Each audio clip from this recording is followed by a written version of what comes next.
होता है, कभी निफ्टी बैंक से कंट्रीब्यूशन चाहिए होता है। आईटी काफ़ी चला, बैंक्स चलने को अभी राजी नहीं है।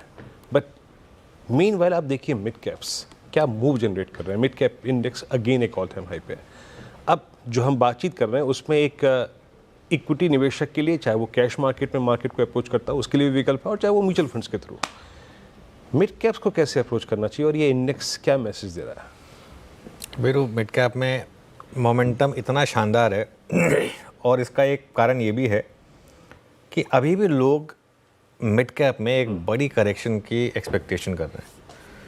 कब से चल रहा है ये? अब आई थिंक हमारी बात हुई थी ये एक साल हुआ था पूरा, जब कोटक की वो रिपोर्ट आई थी कि सारे मिड कैप बेच दीजिए, वहाँ से मिड कैप इंडेक्स 40% ऊपर भागा।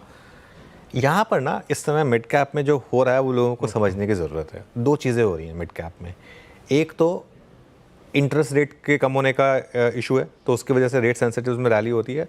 हमेशा कम इंटरेस्ट रेट एनवायरनमेंट में मिड कैप आउट परफॉर्म करते हैं। दूसरा, इतना पैसा है मार्केट में इस समय। अब देखिए, म्यूचुअल फंड 2 लाख करोड़ के कैश पे बैठे हैं, वो कैश लगाना है इवेंचुअली उनको। रिटेल रोज़ पैसा डाल रहा है मार्केट में।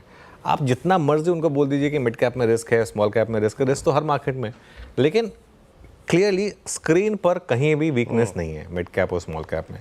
और मैं बार बार एक चीज़ बोलता हूँ, आपको अपने मिड कैप और स्मॉल कैप सिर्फ इसलिए नहीं बेचने हैं क्योंकि वो बहुत चल चुके हैं।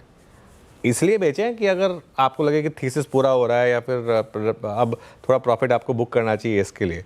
और रोज़ कोई ना कोई नया आइडिया निकल कर आ रहा है। आप देखिए, अब कल की लिस्ट, वो परसों की लिस्टिंग, वो प्रीमियर एनर्जी, वो उस दिन थोड़ा सा कूल ऑफ हुई, कल फिर भागा, आज फिर भाग गया। तो ये मार्केट में इस समय एक भूख है इस समय एक आइडियाज़ की, और लोगों को जहाँ भी मौके दिख रहे हैं वहाँ पर मोमेंटम आ रहा है। तो क्लियरली आई थिंक इस मार्केट में बिल्कुल आपको डरना नहीं। हाँ देखिए, एक चीज़ है, बीच बीच में अपने पोर्टफोलियो को रिविजिट करना है, ठीक है, वो ज़रूर करना है, लेकिन लॉक स्टॉक एंड बैरल नहीं बेचना है कि बस अब बहुत चल चुके हैं स्टॉक, कभी आएगी करेक्शन बड़ी तब उसको अप्रोच करेंगे। लेकिन पिछले 6 महीने से 8 महीने से मैं लगातार स्मार्ट मनी से एक ही चीज़ सुन रहा हूँ कि अब हम मिड कैप बेच के लार्ज कैप लेंगे और वहाँ से मिड कैप और चलें।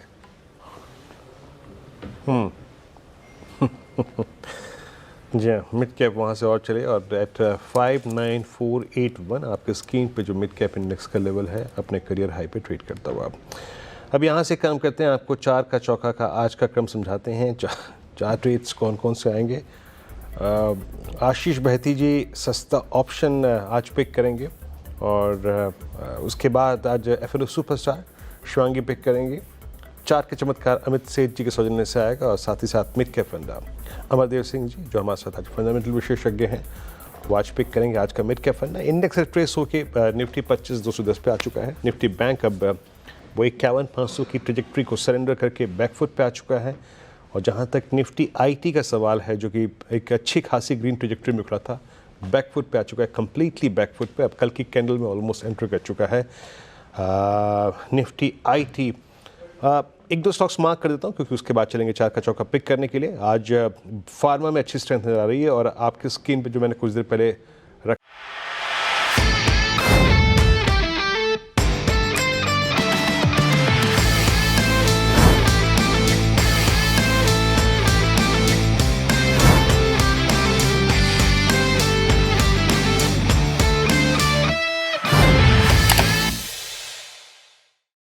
बता दें कि मनी कंट्रोल पर दिए गए विचार एक्सपर्ट्स के अपने निजी विचार होते हैं।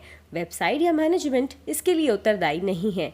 यूजर्स को मनी कंट्रोल की सलाह है कि कोई भी निवेश निर्णय लेने से पहले सर्टिफाइड एक्सपर्ट की सलाह लें।